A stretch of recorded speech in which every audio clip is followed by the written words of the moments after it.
जनवरी की ठंडी रात में भुल्लनपुर गांव में रहने वाला राधेश्याम ठंड में सिकुड़ते हुए चला जा रहा था। आज राधेश्याम के जिगरी दोस्त की पड़ोस वाले गांव में शादी थी, जिसमें शामिल होने के बाद वो देर रात अकेले वहां से लौट रहा था। अरे आखिरी बस भी निकल गई तो बड़ी आफत हो जाएगी। इतनी रात में गांव के लिए कोई साधन भी नहीं मिलेगा। बस ने उसे गांव के बाहर के बस स्टॉप पर उतार दिया था, लेकिन अब वहां से उसे अपने घर तक पैदल ही जाना था। आज मेरे यार की शादी है, आज मेरे यार की शादी है, यार की शादी है, मेरे दिलदार की शादी है। आज तो बड़ी ठंड है, खेतों के रास्ते से ही निकल लेता हूँ। थोड़ा जल्दी पहुँच जाऊंगा, वरना घर पहुँचने में 1 घंटा लगेगा। राधेश्याम जल्दी घर पहुंचने के लिए खेतों वाला रास्ता पकड़ लेता है। तभी उसकी नजर खेत में खड़े बिजुका पर पड़ती है। एक घड़े से उसका सर बनाकर उसके ऊपर कुछ घास फूस रखी हुई थी। अरे मुझे चढ़ गई है क्या? ये बिजुका इतना अजीब सा क्यों नजर आ रहा है? ऐसा लग रहा है जैसे मुझे देखकर मुस्कुरा रहा हो। अरे राधेश्याम, तेरा दिमाग अपनी जगह से हिल गया है लगता है। बिजुका कोई इंसान थोड़ी होता है जो तुझे देखकर मुस्कुराएगा। राधेश्याम ने उस ख्याल को अपने दिमाग से झटका और एक बार फिर लंबे लंबे कदम बढ़ाकर खेतों को पार करने लगा। अभी वो थोड़ी दूर और चला होगा कि उसे फिर अपने दाएं और खेत में बिल्कुल हूबहू वही बिजुका खड़ा हुआ नजर आता है, जिसे उसने अभी कुछ देर पहले देखा था। ऐसा कैसे हो सकता है? अभी कुछ देर पहले ही तो मुझे ये बिजुका दिखा था, हूबहू वही कपड़े, और इस हुलिये में ये बिजुका यहाँ कैसे हो सकता है? इस बार तो राधेश्याम की डर के मारे हालत खराब हो गई थी।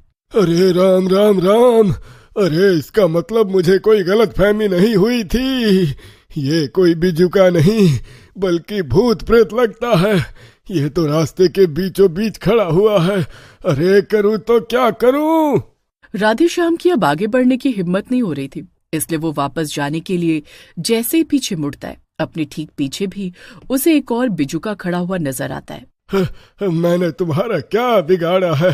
मेरा रास्ता क्यों रोक रखा है? जाने दो मुझे। राधेश्याम के इतना कहते ही बिजुका जोर जोर से हंसने लगता है। बिजुका की डरावनी हंसी सुनकर राधेश्याम थर थर कांपने लगा था, लेकिन बिजुका उसकी जान ले लेता है।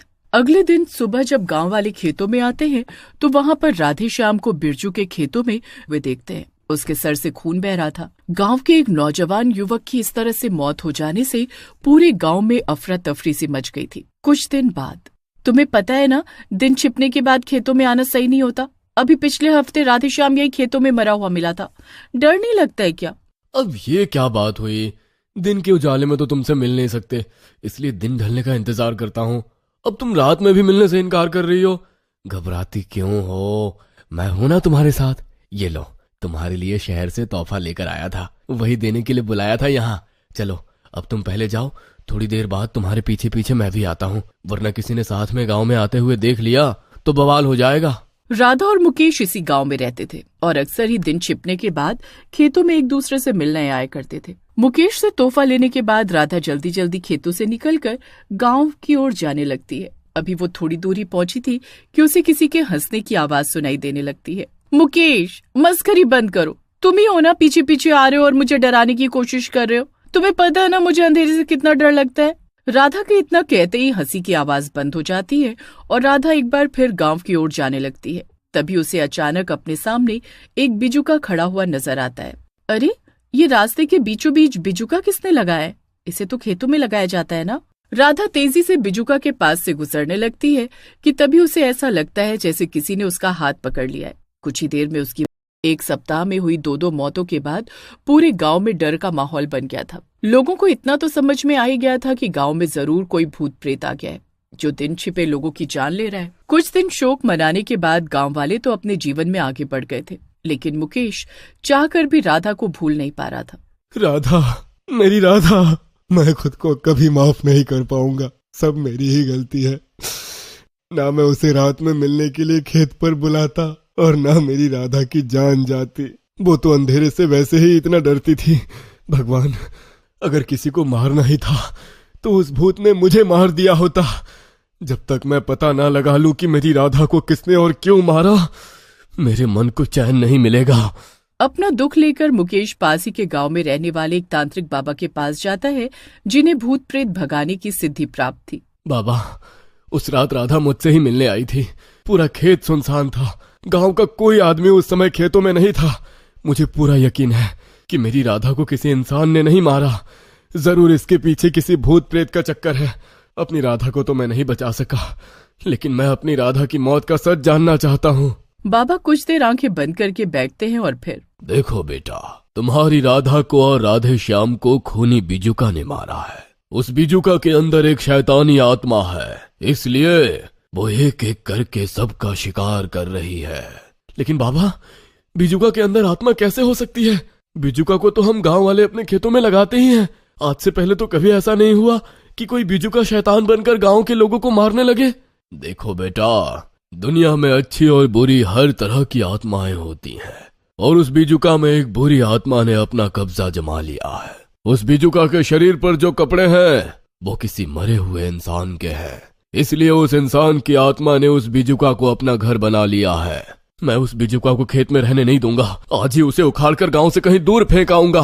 मुकेश तेजी से गांव में पहुंचता है और जिस खेत में राधा की मौत हुई थी उस खेत में पहुंचकर देखता है कि एक बिजुका खेत के बीचों बीच खड़ा है। मुकेश बिजुका को उखाड़ता है और गांव से बाहर ले जाकर उसको फेंक देता है। अरे काका, अब आप लोगों को घबराने की कोई जरूरत नहीं है। मुझे पता चल गया है कि हमारे गांव में जो मौतें हो रही है उसके पीछे वो मुखिया काका के खेत में लगा हुआ बिजुका था। उसके अंदर ही एक बुरी आत्मा थी जो गांव के लोगों का शिकार कर रही थी, इसलिए मैंने उस बिजुका को उखाड़कर गांव से दूर जाकर फेंक दिया है। अब गांव वालों को कोई खतरा नहीं है। ये तो तुमने बहुत अच्छा काम किया बेटा। ठंडी रात में, अरे मुकेश भैया, आज घर लौटते हुए काफी देर हो गई है। देख रहे हो अंधेरा घिर आया है। मैं तो कहता हूँ खेत वाला रास्ता छोड़कर दूसरे रास्ते से चलते हैं। पता है ना, आजकल गांव में कोई भूत घूम रहा है। बड़े डरपोक हो मोहन भाई तुम। अरे कल ही मैंने उस बिजुका को उठाकर गांव से बाहर फेंक दिया है, अब डरने की कोई बात नहीं है। मुकेश अपने दोस्त मोहन के साथ खेतों के रास्ते गांव की ओर जा रहा था कि तभी उन्हें खेत में अपने साथ साथ एक बिजुका चलता हुआ नजर आता है। ये कैसे हो सकता है? इसे तो मैं खुद उठाकर गांव से दूर फेंक कर आया था। इससे पहले कि मुकेश और मोहन कुछ कर पाते, बिजुका ठीक उनके सामने आकर खड़ा हो जाता है और उन्हें उस बिजुका की डरावनी हंसी की आवाज सुनाई देने लगती है। मोहन भैया, कुछ करो, वरना आज ये बिजुका हम दोनों को ही मार डालेगा। तुम भागो मोहन भैया, मैं इसे बातों में उलझाता हूँ, तुम पीछे से भाग जाना। बाबा ठीक कहते थे, तू एक बुरी आत्मा है जो इतनी आसानी से गांव का पीछा नहीं छोड़ेगी, इसलिए उन्होंने तेरी जैसी दुष्ट आत्मा से पीछा छुड़ाने का मुझे एक तरीका भी बताया था। इतना कहकर मुकेश गंगा जल निकालकर बिजुका पर छिड़क देता है। ठीक उसी समय मौका देखकर मुकेश का दोस्त मोहन वहां से भाग जाता है। आज मुझे इसका अंत करना ही होगा। इतना कहकर मुकेश अपनी जेब में से लाइटर निकालकर बिजुका के सर पर लगी सूखी घास में आग लगा देता है। कुछ ही देर में बिजुका जलकर राख हो गया था और उसके साथ उसके शरीर पर पहने हुए कपड़े भी खत्म हो गए थे। कपड़ों के जलते ही बिजुका के अंदर रह रही दुष्ट आत्मा भी वहां से हमेशा हमेशा के लिए चली जाती है और इस तरह गांव वाले बिजुका के कहर से मुक्त हो जाते हैं।